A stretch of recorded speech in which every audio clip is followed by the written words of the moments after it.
chose to interview my grandmother Lillian. Now, she grew up in Arlington, Texas, so in the South, country music is big. She grew up learning how to dance from her mom and friends in social settings and took a little bit of ballet. It was often during festive parties or school dances, like most young people, with a few recitals here and there when she took ballet, that she said she enjoyed a little more because of the showmanship. She never appreciated it that much at the time because it was just something she did by nature with her family. The more she went to country bars in her mid 20s, where that's more popular, uh, you have more fun and all that stuff, where local bands played live music, and she got the opportunity to display how well she could dance, the more she appreciated it. She and a group of friends loved to dance. Line dancing and two step were considered essential, which is what she was into. Everyone who wanted to have a good time knew the steps. She compared it to the electric slide, which is something she said my mom would agree is just as important as knowing how to line dance and two step. She also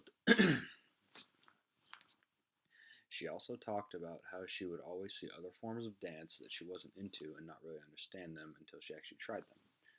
Like she told me about when she was younger, she dated a boy who was very into Elvis type rock music, as I understood.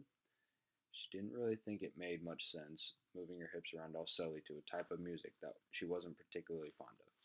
She understood southern types of dancing because they were festive and themed, and she thought of ballet as a sort of art that displayed to people, but she couldn't really hop on the rock train.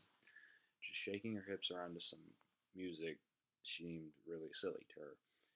However, when she actually got convinced by her boyfriend to go to a concert and had to dance around other people, she started to understand. Moving rhythm to music, which, like country music, told a certain story, and the energy of that music seemed to animate her body in ridiculous ways that she hadn't done before.